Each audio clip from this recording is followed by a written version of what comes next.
আমি খুব এক্সাইটেড। আমাদের এইবার টিমে খুব ইন্টারেস্টিং প্লেয়ার আছে। সুমন ভাই আছে, সুমন, সুখন ভাই আছে, আফ্রিদি আছে, শফিক আমার ফ্রেন্ডরা আছে, আজরাফ আছে, রাফসান সাহেব আছে। সো আমরা খুব এক্সাইটেড। আমরা অনেকে একসাথে খেলি। তো এইখানে সবার সাথে একসাথে খেলার সুযোগ হচ্ছে। আরো অনেক সেলিব্রিটি এখানে আসছে। তো ওভারঅল খুব এক্সাইটেড। সুমন ভাই তো প্র্যাকটিসে ছিল না, তার সাথে কম্বিনেশনে কোনো সমস্যা হবে কিনা? সুমন ভাই আমাদের লাস্ট প্র্যাকটিস মিস করেছে। আজকে উনি আনফরচুনেটলি আসতে পারে নাই, তার কারণ উনি ওনার কনস্টিটিউয়েন্সিতে আছে। বাট মজার ব্যাপার হলো, আমরা যখন প্র্যাকটিস করছিলাম তখন সুমন ভাই কল দিয়ে বলছে যে আমার তোমরা প্র্যাকটিস করো, আমি এখানে সিলেটে প্র্যাকটিস করতেছি। তো উনি ওখানে ওনার পুরো একাডেমি নিয়ে প্র্যাকটিস করতেছে। তো হোপফুলি কালকে উনি আসবে। আমাদের টিম ফাইনালে গেলে তো সুপার একটা খেলা হবে, আমরা ওনার সাথে খেলবো, দেখবো, জিতার একটা বড় প্রচেষ্টা থাকবে। আপাতত খেলোয়াড় হিসেবে আমরা ব্যারিস্টার সুমনকে প্লেয়ার হিসেবে চাই। আর চাই যে সে সুস্থভাবে কালকে আসুক, খেলুক, এন্ড সুস্থভাবে আবার আমরা ফাইনালে উঠি, চ্যাম্পিয়ন হই, তারপরে এটা দেখা যাবে।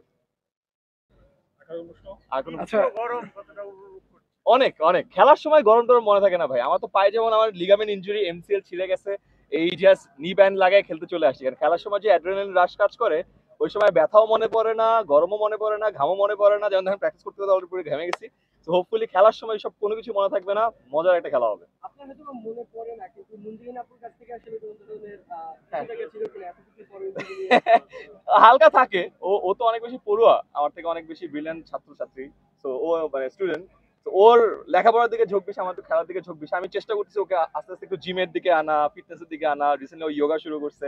আস্তে আস্তে আমার পথে ইনফ্লুয়েন্স করতেছি।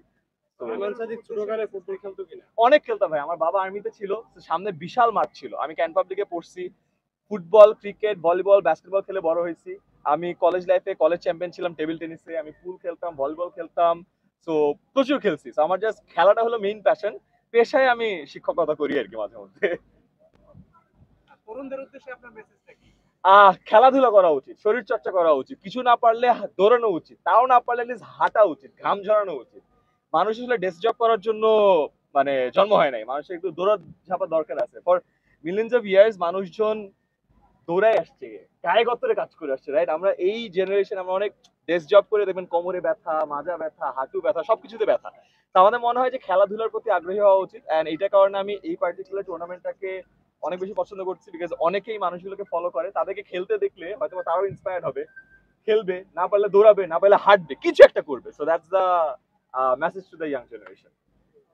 10 মিনিট স্কুলের মতো কি 10 মিনিট স্পোর্টস আসবে কিনা? ইচ্ছা ছিল, আমার টিম করতে দেয় নাই।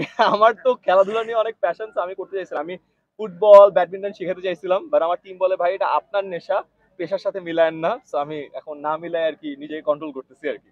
ফুটবলের দুনিয়াতে ছোটবেলা থেকে কি আপনার খেলাধুলার প্রতি ঝোঁক? অনেক অনেক ভাই, আমি ছোটবেলা থেকে খেলছি।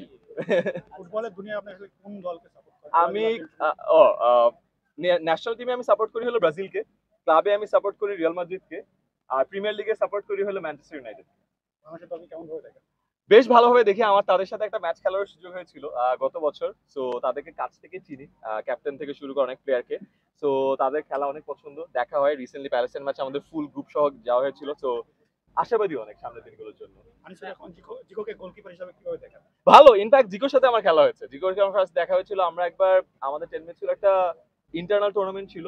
তো জিকো এখানে খেলতে আসে, তো ওখানে দেখা হয়েছিল। So he plays great. এখন একটু হালকা ইনজুরির মধ্যে আছে। Hopefully I wish him all the best and recovery করে আবার তাড়াতাড়ি ফিরুক, সে আশা করছি। আমাদের টিমের নাম জেরিকো চ্যাম্পিয়ন। হ্যাঁ হ্যাঁ, আপনারা কি চ্যাম্পিয়ন হচ্ছেন? এই জন্যই তো নাম দিছি ভাইয়া, এই জন্যই তো যে প্রতিবার যখন হাদল করবো 1 2 3 চ্যাম্পিয়ন বলবো। সো ম্যানিফেস্ট করতেছি আগের থেকে যে জিতে গেছি, চ্যাম্পিয়ন হয়ে গেছি। হ্যাঁ, আর কারো চান্স চান্স তো থাকবে ভাই। খেলার সময় উইনিং মাইন্ডসেটটা অনেক ম্যাটার করে। আমি অনেক স্পোর্টস মানে খেলি, তো সো ওই ওই উইনিং মাইন্ডসেট অনেক। আমাদের যে ইভেন মেসেঞ্জার থ্রেড আছে, ওখানে অলরেডি লেখা আছে champion with a trophy, so that visualize করতে পারি। আমি আইমান সাদিকের হাতে আমরা ট্রফি দেখতে পাচ্ছি।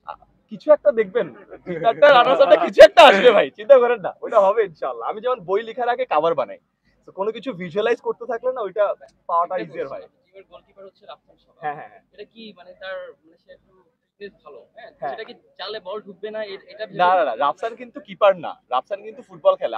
ও কিন্তু আমার জুনিয়র আইবিএ তে। তো রেগুলার ফুটবল খেলে, হি ইজ আ ডিফেন্ডার। ওরও ইনজুরি আছে লিগামেন্টে, এটার কারণে ও এখন যেহেতু খেলতে পারতেছে না অফ ফিল্ডে, এই কারণে ও কিপিং করতেছে। আর খুব ভালো খেলে, ফুলি গোল হবে না ইনশাআল্লাহ। ভালো থাকবেন।